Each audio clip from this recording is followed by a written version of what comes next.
So you made it to the last step of solving the 4x4. Congratulations, you worked hard, you did it. Just consider taking the time to click on that heart with the $sign and give me a super thanks. Thank you so much. My family really appreciates it. So this final step in solving the 4x4 is actually something I do not have memorized. And so I'm going to use my own cheat sheet to do it here. So here you're going to look at the unsolved pieces. And so these are the scenarios that you're going to have with those unsolved pieces. In this case, let me just throw this up on the screen so you can see it a little easier. So you're going to look on the sides of the cube and identify where are those unsolved pieces and how many do you have. If you have two of them and they're right next to each other, then you're going to position those to the back and to the right, as shown here. If you have two of them, but they're across from each other, then you're going to position one in the back and one in the front. So when you do that, you're going to do these moves right here. Another situation that can happen is if all the sides are unsolved or three sides are unsolved. If it's just three sides, then put the one that is completed toward the back, like you see in this diagram. And if it's all the sides, then it really just doesn't matter. In both cases, you're going to do these moves right here, which are the same moves you would do for a 3x3. And if you've seen my 3x3 playlist, this is the same, flip clock 1, clock 2, clock 3, those moves that we did on that video. Okay, so let's take a look at this cube. What pattern do we see? We've got unsolved here. That's 1, 2, so just 2. And they are across from each other, here and here. So what do? We put one in the back and one to the front. And then we do these moves. Let's see, UU, that means, and all these will have 2s, which are flips. So what are we going to flip? We're going to flip this small u and this bigger u, which is just this top side. That's what we're doing. So I'm going to flip that around. You can't see because my hand's in the way, but I'm just going to flip this like so. And then we have RR, which is this big R and this little r here, which is just this right side. We're just going to flip that. Now that's upside down. And we're flipping now the just the top, this big U. Okay, that was a complete flip. And now we do just this R. So we do that flip here. That's 1, 2. Okay, now we do just the top. That's flipped.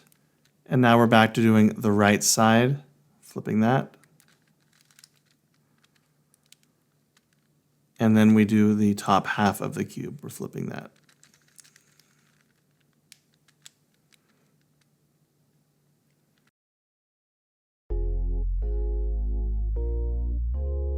So what situation are we in here? How many unsolved sides? We've got 1, 2, 3. So we have 3 unsolved sides. What do? We put the most completed side to the back.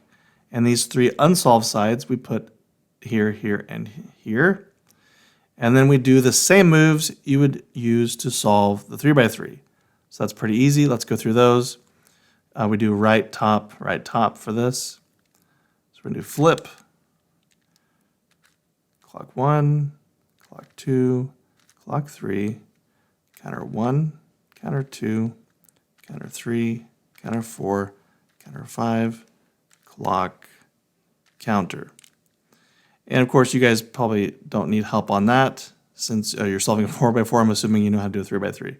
So what are we looking at now? Here we've got 1, 2, 3. Okay, still 3 sides.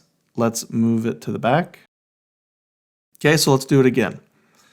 Starting with the right side, flip, clock 1, clock 2, clock 3, counter 1, counter 2, counter 3, counter 4, counter 5, clock, counter.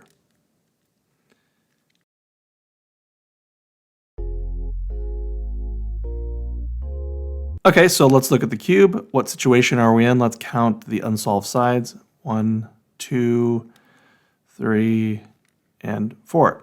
So all the sides are unsolved, so it doesn't matter which side we put to the back. And we just do the same moves for the 3x3. So let's do that real quick. We're going to do flip, clock 1, clock 2, clock 3, counter 1, counter 2, counter 3, counter 4, counter 5, clock, counter.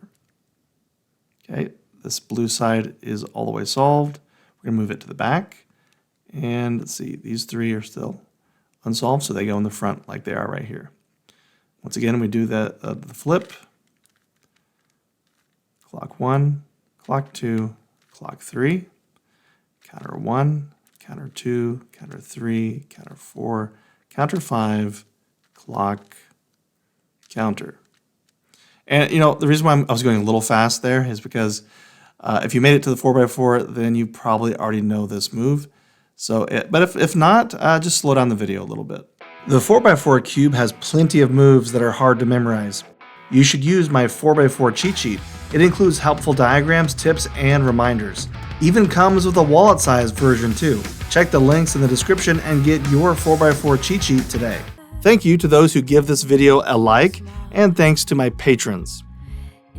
Special thanks to the patrons that are on the awesome person level.